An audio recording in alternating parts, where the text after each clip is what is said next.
আমরা কিছু basic data পেয়েছি। আমি এই ডেটা অ্যানালাইজ করতে এখন কিছু সূত্র ব্যবহার করতে চাই। আমি এটা কিভাবে করব? এক্সেলের সূত্রগুলি গুগল ফর্মের সূত্রগুলির মতোই। আমি যদি এক্সেলের সূত্র জানি, আপনি সেগুলি সরাসরি এখানে গুগল ফর্মে করতে পারেন। এছাড়াও ধরা যাক আমি টোটাল এনরোলমেন্টের হিসেব করতে চাই। রাইট ক্লিক করে বাম দিকে একটি কলম ইনসার্ট করুন এবং আমি এটিকে টোটাল এনরোলমেন্ট নাম দিলাম। আমি এই সব ডিলিট করে ফেলবো এবং এখানে আমি নিচে কিছু ডেটাও এন্টার করব। তাই আমি এখানে এটি কপি করব। এখন টোটাল এনরোলমেন্ট হবে এই দুটি কলমের যোগফল। আমি ইকুয়াল ক্লিক করব। সাম অটোমেটিক্যালি আমাকে রেকমেন্ড করছে আমি I2 থেকে J2 সিলেক্ট করব। এখানেই গুগল শিট এক্সেলের থেকে আলাদা। এটি অনেক রেকমেন্ডেশন দেয় যা কিছু নির্দিষ্ট পরিস্থিতিতে খুব কাজে লাগে। এটি ইতিমধ্যে জানে যে এখানে সাম শুধুমাত্র ছেলে এবং মেয়েদের জন্য হতে পারে, কারণ তার আগে যোগফলের গণনার জন্য অন্য কোনো ডেটা সত্যিই প্রাসঙ্গিক নয়। যদি এটি আপনার ব্যবহারের ক্ষেত্রে সঠিক হয়, আপনি হয় শুধু এন্টার টিপুন বা এটিকে ক্লিক করতে পারেন এবং এটি এখানে সূত্র যোগ করবে। এখন যখন আমি এটির নিচে ক্লিক করব, এটি একটি অটো ফিল সাজেশন দেখাচ্ছে এবং সাজেশনটি উপরের সূত্রের মতোই। আমি শুধু এটা অ্যাকসেপ্ট করব এবং এটি অটোমেটিক্যালি এই নিচের সমস্ত সেলের সামের ফর্মুলা যোগ করে দিয়েছে। আপনি যদি আবার এটি করতে চান, এটা ক্লিয়ার করব। যদি আমি শুধু ইকুয়াল প্রেস করি, আপনি দেখতে পাচ্ছেন যে এটি ইতিমধ্যেই I2 থেকে J2 এর যোগফল সাজেস্ট করেছে এবং আমি সিলেক্ট করার জন্য এটিকে ক্লিক করতে পারি।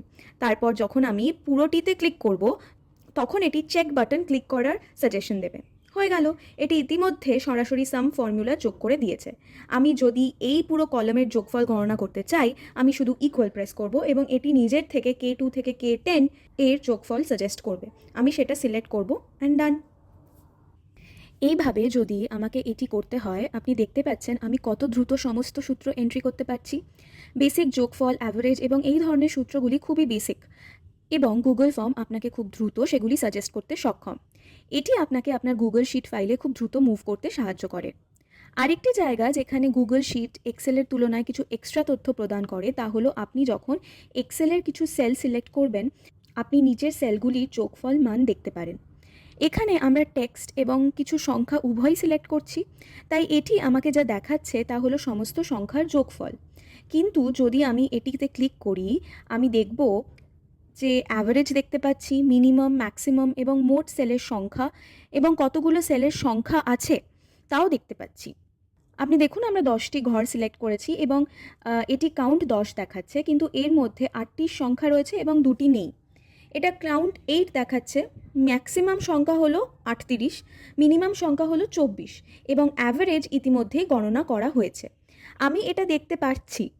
অবশ্যই আমি সর্বদা এটি গণনা করার জন্য একটি সূত্র ব্যবহার করতে পারি, তবে কখনো কখনো যদি আমার দ্রুত কিছু দেখতে হয় তবে এটা খুব সহায়ক। আমি কেবল ডেটা নির্বাচন করব এবং এটি আমাকে যোগফল দেখাবে। সুতরাং এই উপায়ে গুগল শিট যখন একটি বেসিক ফরম্যাটিং এবং ডেটা ভ্যালিডেশন এবং কিছু সূত্রর ক্ষেত্রে আসে, তখন এটি এক্সেলের মতোই।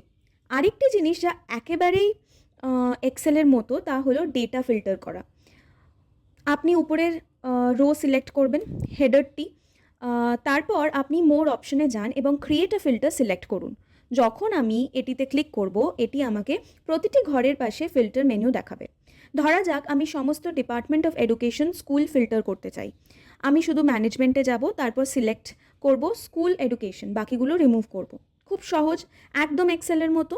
যদি আমি অল সিলেক্ট করতাম, তারপর সব সেকশন থেকে ফিল্টার রিমুভ করার জন্য ফিল্টারে প্রেস করব, ফিল্টারগুলি চলে যাবে। এটি এক্সেলের মতোই, এখানে কোনো পার্থক্য নেই। এখন আমরা যেটি দেখব তা হলো কিভাবে গুগল শিট টেবিল নিয়ে কাজ করা যায়। টেবিলের মূল ধারণাটি এক্সেলের মতোই, তবে ইন্টারফেসটি একটু ভিন্ন। তো চলুন এই শিটে যাই। এখন এই শিটে অনেক বেশি ডেটা রয়েছে। আমি Ctrl+A দিয়ে সমস্ত ডেটা সিলেক্ট করব এবং ইনসার্ট পিভট টেবিলে যাব এবং একটি নতুন শিটে একটি পিভট টেবিল তৈরি করব। ক্রিয়েটে ক্লিক করব। আপনি দেখতে পাচ্ছেন যে মাইক্রোসফট এক্সেলে এডিটর যেমন দেখায় তার থেকে কিছুটা আলাদা। পিভট টেবিল আপনি কোন ডেটা ব্যবহার করতে পারেন সে সম্পর্কে এখানে এটি আপনাকে কিছু পরামর্শ দেখায়।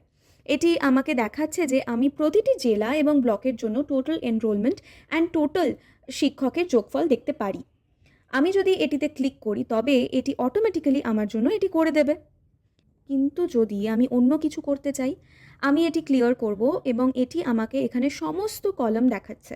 আমি রোতে জেলা রাখবো, আমি ডিস্ট্রিক্টের নিচে ব্লক রাখবো, আমাকে সমস্ত ব্লকও দেখাচ্ছে। এখন ভ্যালুর মধ্যে আমি ছেলেদের এনরোলমেন্ট অ্যান্ড মেয়েদের এনরোলমেন্ট দেখতে চাই। যদি আমি একটি ফিল্টার যোগ করতে চাই, আমি ম্যানেজমেন্টের জন্য একটি ফিল্টার যোগ করব এবং বর্তমানে এটি সমস্ত আইটেম দেখাচ্ছে। তাই আমি এটি চেঞ্জ করে অল আইটেমসে পরিবর্তন করব। আমি শুধুমাত্র গভর্নমেন্ট স্পন্সর্ড স্কুলগুলি দেখতে চাই। আমি ওকে ক্লিক করব। পিভট টেবিল প্রস্তুত এবং পিভট টেবিলটি আমাদের কি দেখাচ্ছে?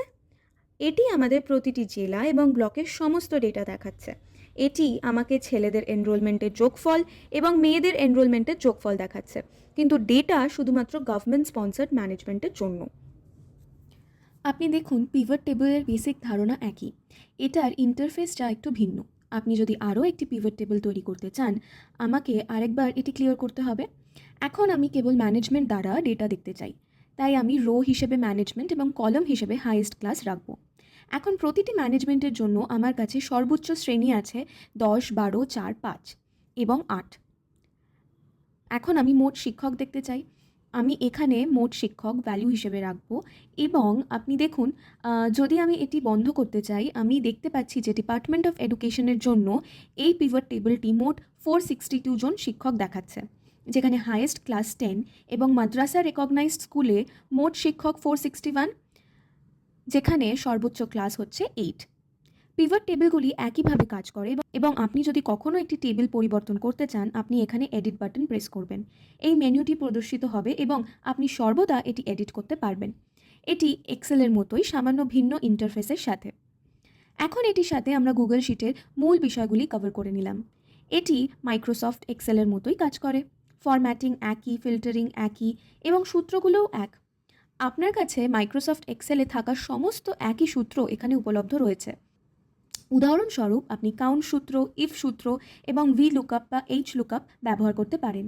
ইন্ডেক্স এবং ম্যাচ ফাংশনও উপলব্ধ। কনক্যাটেনেট ফাংশন এবং তার সাথে সম্পর্কিত ফাংশনগুলিও উপলব্ধ। তাই আপনার কাছে এক্সেলের মতো সমস্ত ফাংশন উপলব্ধ রয়েছে। গুগল শিটে কিছু এক্সট্রা ফর্মুলা রয়েছে, তাদের মধ্যে একটি আমি আপনাদের সাথে শেয়ার করতে চাই, যা সহায়ক হতে পারে। তা হলো গুগল ট্রান্সলেট ফাংশন। ধরুন আমরা এখানে কিছু টেক্সট লিখব, যা হলো ওয়েস্ট বেঙ্গল, এবং এটিকে আমি হিন্দি বা বাংলা বা অন্য কোনো ভাষায় রূপান্তর করতে চাই। আমি ফর্মুলা ব্যবহার করব, যা হলো ইকুয়াল টু গুগল ট্রান্সলেট।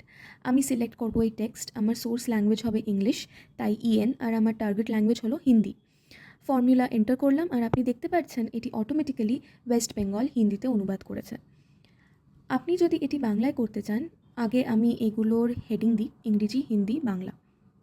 এটি একই সূত্র, ইকুয়াল টু গুগল ট্রান্সলেট। আমি ইংলিশ টেক্সট সিলেক্ট করব, সোর্স ল্যাঙ্গুয়েজ হলো ইংলিশ, আর বাংলার জন্য বিএন, আমি ব্র্যাকেট ক্লোজ করব। এই নিন, এটি অটোমেটিক্যালি অনুবাদ করে দিয়েছে। এই অনুবাদের জন্য আপনি যদি এডিট ক্লিক করার চেষ্টা করেন, তবে আপনি এডিট করতে পারবেন না, কারণ এটি একটি ফর্মুলা। সুতরাং আপনি যদি প্রকৃতপক্ষে এটি ট্রান্সলেট এডিট করতে চান, আপনাকে প্রথমে এটি কপি করতে হবে এবং তারপর পেস্ট করতে হবে। তবে একটি ফর্মুলা হিসেবে নয়, আপনাকে শুধুমাত্র ভ্যালু পেস্ট করতে হবে। এখন আপনি দেখতে পাচ্ছেন যে এই প্রথম চিহ্নটি বাংলা অনুসারে পেস্ট হয়ে রয়েছে, যেখানে এটি একটি সূত্র যা এই ইংরেজি ভ্যালুটিকে হিন্দিতে রূপান্তর করেছে। সুতরাং আপনি যদি কখনও এই সূত্রটি ব্যবহার করে ট্রান্সলেট করা কিছু এডিট করতে চান, আপনি প্রথমে এটি কপি করুন এবং ভ্যালু পেস্ট করুন এবং তারপরে আপনি এটি এডিট করতে পারেন। এবং এক্সেলের মতো আপনার এডিটেও একাধিক পেস্ট অপশন রয়েছে। আপনি যদি পেস্ট স্পেশাল চান, আপনি শুধুমাত্র ভ্যালুগুলি পেস্ট করতে পারেন, ফরম্যাট অনলি করতে পারেন, বা পেস্ট অ্যাজ ট্রান্সপোজড হিসেবেও পেস্ট করতে পারেন। আমি যদি এটি সিলেক্ট করি, এটি কপি করব এবং এখন আমি এটিকে ট্রান্সপোজড হিসেবে পেস্ট করতে চাই। আমি এডিট, পেস্ট স্পেশালে যাব এবং ট্রান্সপোজ সিলেক্ট করব। প্রথমে যা কলাম এবং রো ছিল, তা এখন রো এবং কলামে পরিণত হয়েছে, ঠিক আগের মতোই।